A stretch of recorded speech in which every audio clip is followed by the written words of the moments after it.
Meanwhile, interesting thing happened over the weekend at a campaign rally in Atlanta on Saturday. Democratic Senator Jon Ossoff of Georgia, he broke through.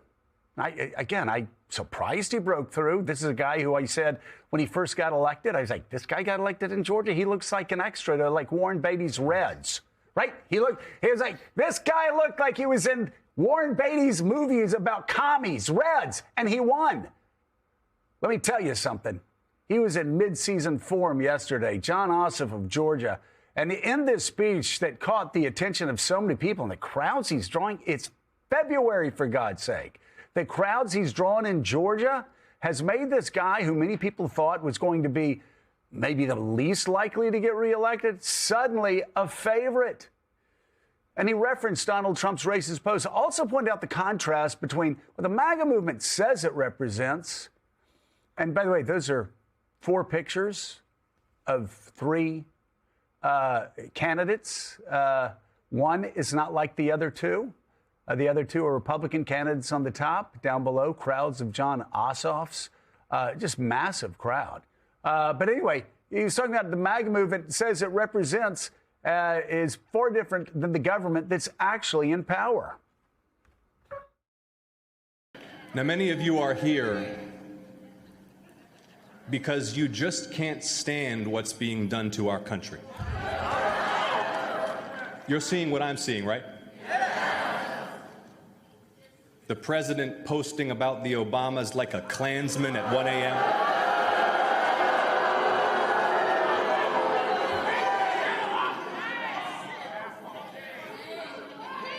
You see our government transformed into a tool of one man's personal vengeance and power and enrichment.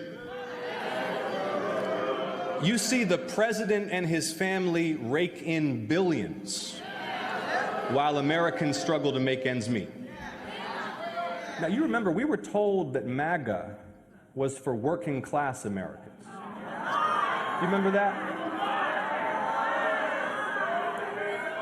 But this is a government of, by, and for the ultra-rich. It is the wealthiest cabinet ever. This is the Epstein class ruling our country.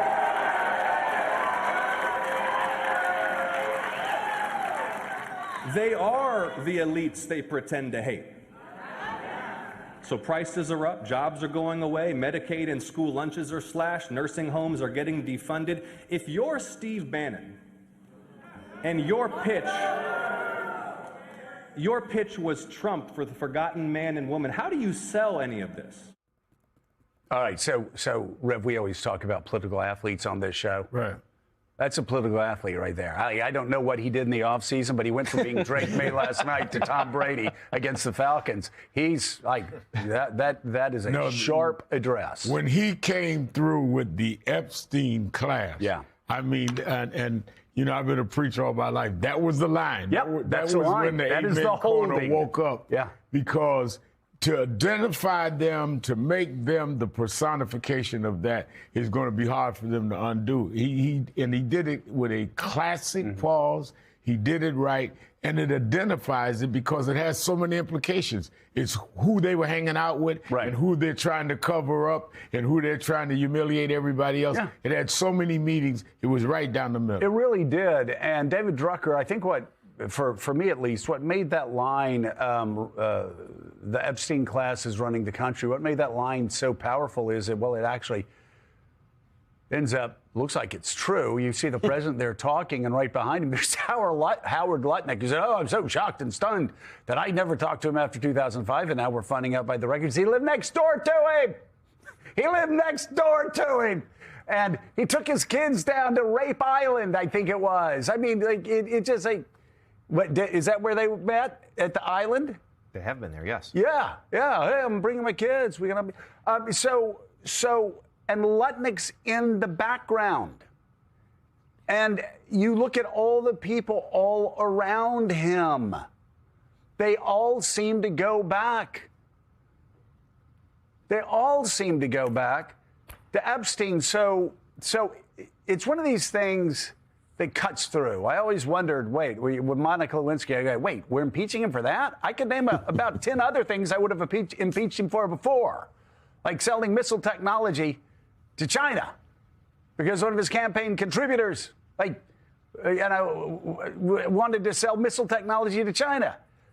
But here, this Epstein thing is actually cutting through for working Americans, because they're still protecting the rich and powerful that hung out around Jeffrey Epstein.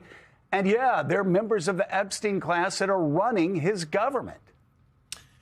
Yeah. Look, I think the effectiveness of that line, Joe, is that he took a weapon from the opposition, right? I mean, the far right, and particularly Trump supporters, they're the ones that initially push the exposure of the Epstein files. And here he takes Epstein as a weapon and he redirects it back to the other side. In a way, very reminiscent to me of when Donald Trump was able to take Hillary Clinton's deplorables line and redirect it back at the political opposition. They're saying I'm a bad guy, and this is what they're saying about you. They're the bad guys. And that's what effective politics often is. I think the broader issue here is how Democrats are able to, in terms of candidates running for office and the party's messaging, how they're able to absorb a lot of the zeitgeist and the sentiment of the political opposition, of center-right voters who aren't quite happy with what they're seeing with the administration, or who are open to persuasion.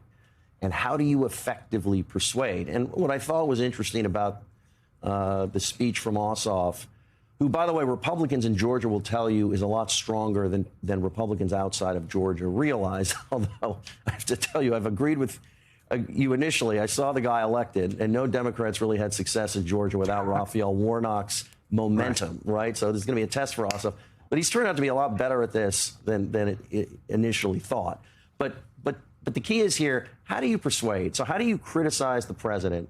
How do you criticize Republicans in a way that doesn't offend Republican voters? And that's what's so crucial here, and that's what the parties, both sides, often mess up, is they go after the opposition in such a way that the voters on the other side say, you're attacking me, and you lose the ability to persuade.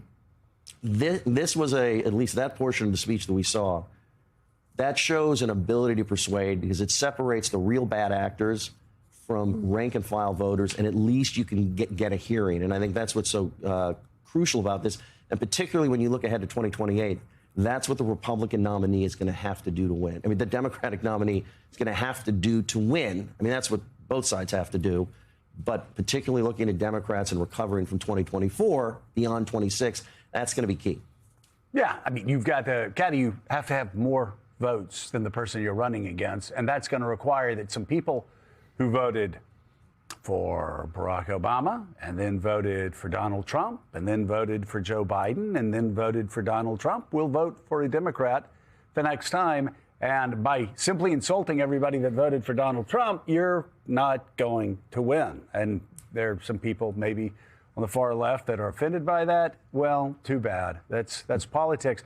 I thought, though, it was pretty brilliant that he made sure he went after both sides. He talked about the Epstein class, and then he talked about tax cuts for billionaires. And he said Elon Musk and George Soros. They go, wait, what? Oh, wait, he's attacking a Democrat that funds a lot of Democratic campaigns.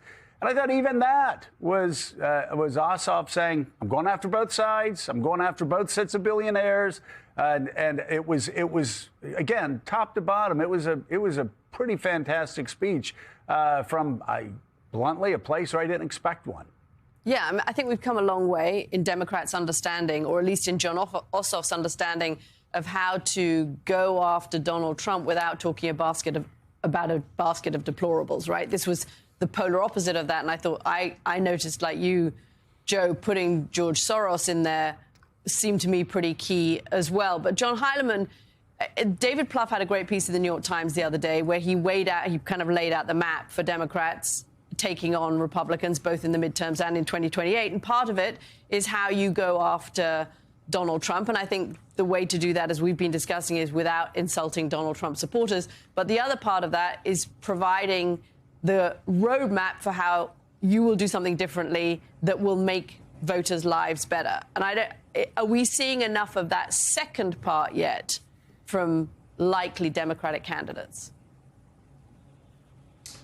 Well, Kathy, I know the piece you're talking about, and I think, what David Plouffe was trying to say was that a lot of Democrats who were concerned about the viability of the party after the losses in 2024 looked up at the end of 2025 and felt like they didn't have to worry about that anymore because the party had done so well in the off-year elections last November. And he was saying, hey, guys, for the long-term stability of the party, for the long-term success of the party, we got to figure out a positive agenda that is a pretty significant break with where we've been over the course of the last decade or so. I agree with that, but I'll tell you, that conversation is a conversation, not really a conversation for 2026, for the time we're in now, for 2026. You're still going to have a lot of candidates trying to get through these midterm elections, and that is a congressional election. Where that discussion that Plouffe is talking about is going to take place is at the presidential level. And I'll tell you, Jon Ossoff may be someone who decides to run for president in 2028 if he wins this 2026 reelection soundly enough. But for now, the challenge for Democrats in this election is to do what he did so well there, which is, get over this question of, should we talk about costs, or should we talk about Donald Trump, or should we talk about corruption?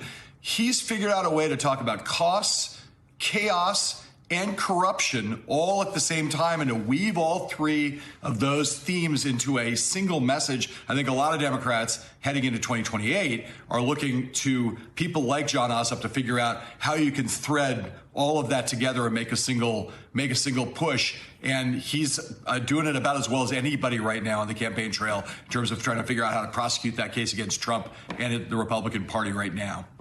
Yeah, and more generally toward the Republican Party, who they're defending, who they're not defending. Final thoughts, John. Yeah, no, I mean, Ossoff, I think, is someone who has gained a lot of political momentum. I think both senators from Georgia might be looking at 2028 if things go well this week. But I think it's right. I mean, he hit all the notes there. I thought the Klansman line about the Trump post was also broke through. You heard the crowd react to that.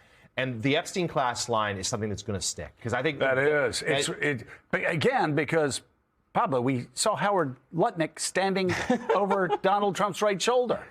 It's pretty on the nose. Like, it's pretty I'm just on saying, the nose. Sometimes the playbook is very arcane, and it's like, we gotta scheme up something creative. This is very in front of our eyes. Yeah. Like corruption, chaos, billionaires, look up instead of laterally, aim at the money, and there is now, I think, a religion that's there to believe in. And in the Epstein files, thousands upon thousands of references to Donald Trump and some of the people closest to him, that we learn more each and every day. And using that phrase to paint sort of the elites that are benefiting from everyone else, I think is going to be an effective line for Democrats. And I'll tell you, speaking of the files, for the life of me, I do not understand why there's so many names of so many abhorrent people that have been redacted who sent heinous emails to Jeffrey Epstein about young girls.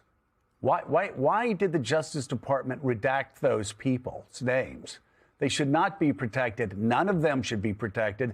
The victim should be protected, and everybody else should have their name put out there. John Heilemann and David Drucker, thank you both so much. And David, thank you for not being offended. None of us here have a fainting couch. We greatly appreciate that. And coming up, a closer look.